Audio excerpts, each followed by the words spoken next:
Mister CEO की daring wife episode 14। Please like comment और subscribe करना ना भूलें। एपिसोड 14। जब अर्नब राठौर को पता चला कि उसके प्राइवेट गैराज में एक बहुत ही लग्जीरियस और खूबसूरत कार खड़ी है, वे हैरान हो गया।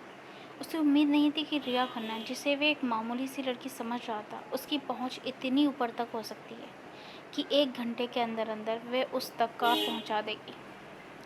लिफ्ट से बाहर आते हुए अर्नब के चेहरे पर एक मुस्कान थी। लगता है मैंने अपने अपोनेंट को ज़्यादा ही अंडर एस्टिमेट कर दिया। अर्नब काले रंग की खूबसूरत कार को देखने लगा, जिस पर गोल्ड एंड प्लेटिनम का वर्क था। 16 सिलेंडर इंजन, 1500 हॉर्स पावर और 6 एग्जॉस्ट पाइप के साथ ये कार हर लड़के के दिल का ड्रीम थी। इस कार की कीमत उस हार से 4 गुना ज़्यादा थी जो उसने रिया को गिफ्ट किया था। अपने हाथ को कार पर फहराते हुए उसने सोचा, लगता है मेरे इनविटेशन को उसने ज़्यादा ही सीरियस ले लिया। तोहफे की लड़ाई, देखते हैं इसमें वे कितनी दूर तक जा सकती है। और इसी तरह उनका गिफ्ट वॉर शुरू हुआ।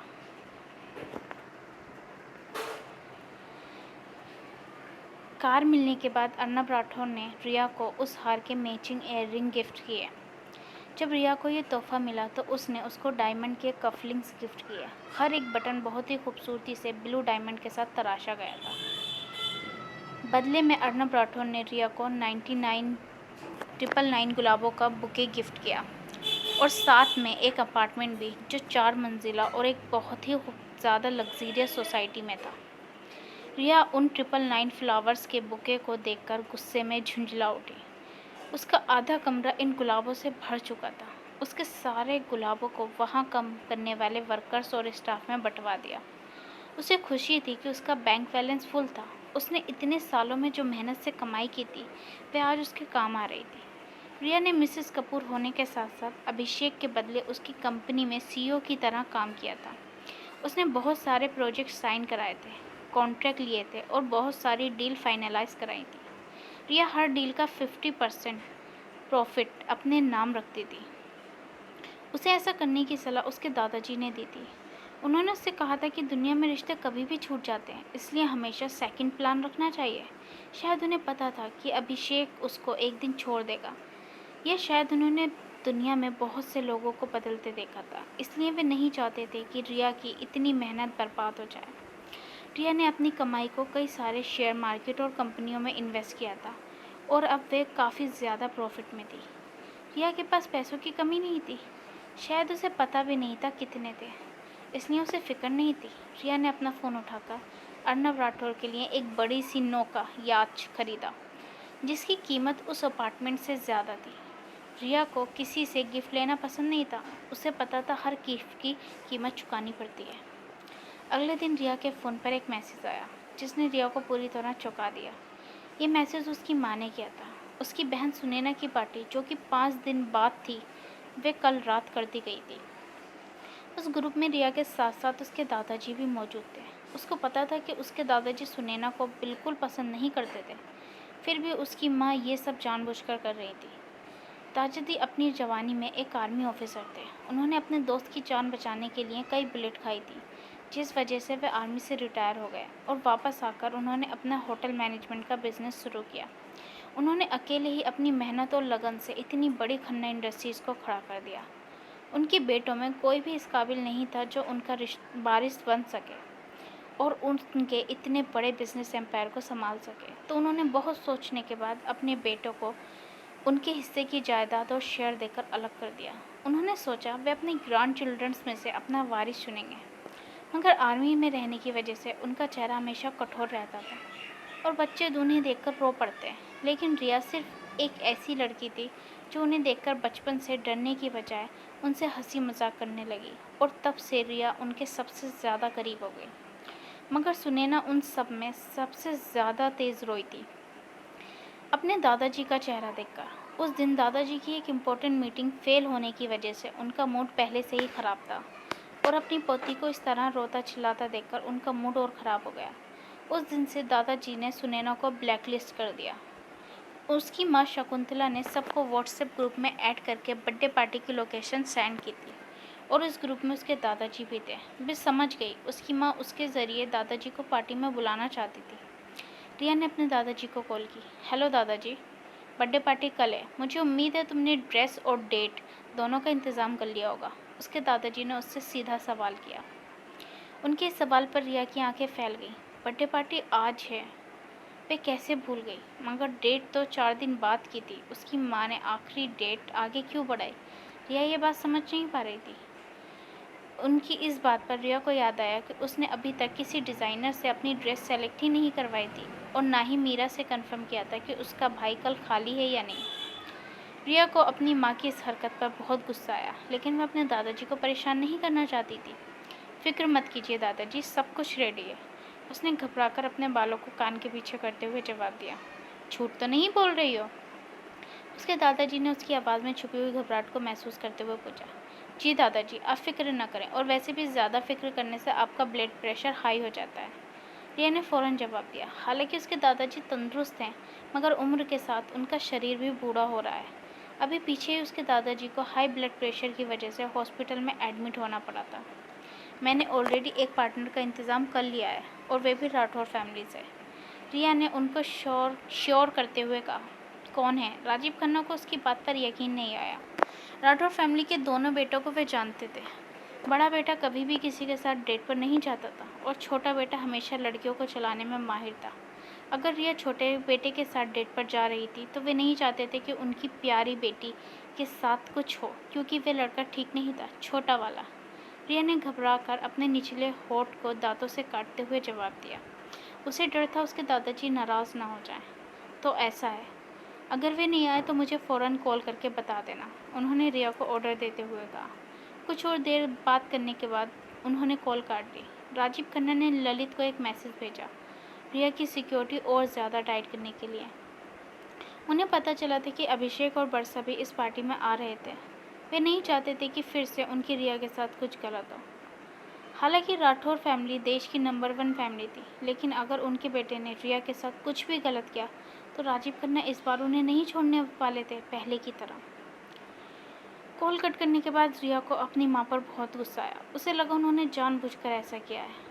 रिया ने फ़ौरन मीरा को कॉल लगाई और उसे सब बताया। मीरा ने उसे परेशान न होने के लिए कहा और कुछ ही देर में उसे दोबारा कॉल करके बताया कि वे फिक्र ना करे, कल उसका भाई फ्री है और टाइम पर उसे पिकअप कर लेगा। अगली सुबह जब रिया उठी तो दोपहर हो चुकी थी। रिया को अपनी देर से उठने की इस आदत पर बहुत गुस्सा आया। आज उसे बर्थडे पार्टी में जाना था और वे ऑलरेडी इतना लेट उठी थी। अब वे ड्रेस कैसे लेने जाएगी? रिया अपनी अलमारी के सामने खड़े होकर उसमें टंगी ड्रेसेस को देखने लगी। हालांकि सभी एक से एक खूबसूरत ड्रेस थी, मगर कोई भी आज के फंक्शन के लिए फिट नहीं बैठ रही थी। रिया ने पिछले 2 सालों में कोई भी बिजनेस पार्टी और समारोह अटेंड नहीं किया था, और वह नहीं चाहती थी कि आज इतने टाइम बाद कोई उसका मजाक बनाए। उसने सोचा कि वे मीरा को कॉल करके मदद मांग ले। वे सोच ही रही थी जब उसके अपार्टमेंट की डोरबेल बजी। इस टाइम कौन हो सकता है? रिया ने दरवाज़ा खोला। बाहर एक डिलीवरी बॉय खड़ा था जो इस बिल्डिंग में काम करता था। हमेशा उसके पार्सल डिलीवरी करने के लिए वही आता था, मगर उसने तो कुछ भी ऑर्डर नहीं किया था। रिया ने दरवाज़ा खोल दिया। प्लीज़ यहाँ साइन कर दीजिए मैम। उस आदमी ने अपना टैबलेट उसे साइन करने के लिए देते हुए कहा। शुक्रिया, मगर किसने भेजा है? रिया ने साइन करते हुए पूछा। ये तो मुझे नहीं पता, लेकिन एक आदमी अभी अभी देकर गया है। उस आदमी ने अपना टैबलेट लेकर रिया को बॉक्स थमा दिया। रिया पिछले दिनों से काफ़ी गिफ्ट पा रही थी, मगर अर्नब राठौर हमेशा गिफ्ट उसके घर तक पहुंचाता था, किसी के हाथ डिलीवरी नहीं करवाता था। तो ये कौन था? रिया ने उस बॉक्स को टेबल पर रखकर खोला। उसकी आंखें हैरत से बड़ी हो गईं।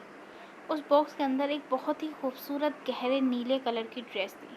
वह ड्रेस रात में सितारों की तरह झिलमिला रही थी और बहुत ही ज़्यादा खूबसूरत और दिल को मोह लेने वाली लग रही थी।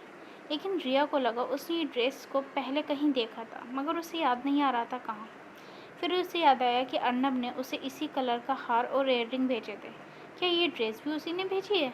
रिया ने ज़्यादा नहीं सोचा, उसके पास टाइम नहीं था, और वह तैयार होने के लिए चली गई। उसने अपने बालों के एंड को कर्ल करते हुए उस ड्रेस के मैचिंग का मेकअप किया। ये ड्रेस एक मरमेड इवनिंग ड्रेस थी जिसने उसकी बॉडी को अच्छी तरह से जकड़ा हुआ था। उसके ब्यूटीफुल फिगर और ड्रेस के मैचिंग मेकअप और इयररिंग के साथ रिया बहुत खूबसूरत लग रही थी। रिया ने टाइम देखा।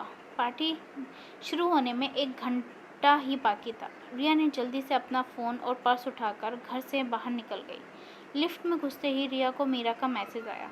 मीरा, रिया, भाई एक मीटिंग में फंस गए हैं, मगर उन्होंने तुम्हारे लिए गाड़ी भेज दी है और वे डायरेक्ट तुम्हें पार्टी में ही मिल जाएंगे।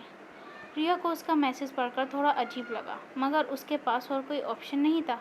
बिल्डिंग से बाहर आकर उसने देखा एक कार उसका वेट कर रही थी। वहाँ से गुजरने वाले सभी लोग उस कार को हैरत से देख रहे थे। इस बिल्डिंग में काफ़ी बड़ी बड़ी हस्तियाँ और रईस लोग रहते थे, फिर भी इस कार ने सबकी अटेंशन खींच ली थी। ये कार मे बीच कंपनी की लिमिटेड एडिशन थी, जिसके लॉन्च होने के 3 घंटे के अंदर अंदर सभी कार्स आउट ऑफ स्टॉक हो गई थी। ड्राइवर ने रिया को आता देखकर रिया के लिए दरवाज़ा खोला। रिया ने सुंदर ढंग से गाड़ी में बैठते हुए उसका शुक्रिया अदा किया। ड्राइवर को रिया के थैंक यू बोलने पर बड़ी हैरत हुई। यू आर वेलकम मैडम, उसने दरवाज़ा बंद करते हुए उसको जवाब दिया। आज काफ़ी लंबी रात होने वाली है।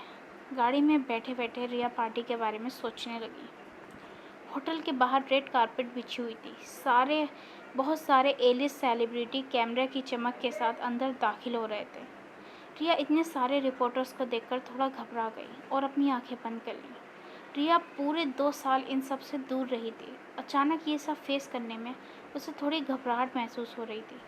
उसे लगा मानो वे भूल चुकी है कि कैसे उसे स्टाइल से गाड़ी से उतरना है और रिपोर्टर्स को फेस करना है। खुद को तैयार करने के लिए वे लंबी लंबी सांसें लेने लगी। जब उनके आगे वाली गाड़ी चली गई तो रिया समझ गई कि अब उनकी बारी थी। उसका दिल ज़ोर से धड़कने लगा।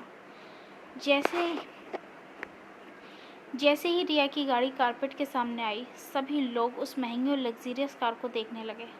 उन्होंने अपनी सांसें रोक लीं, ये सोचकर कि इतनी महंगी कार से कौन उतरने वाला है।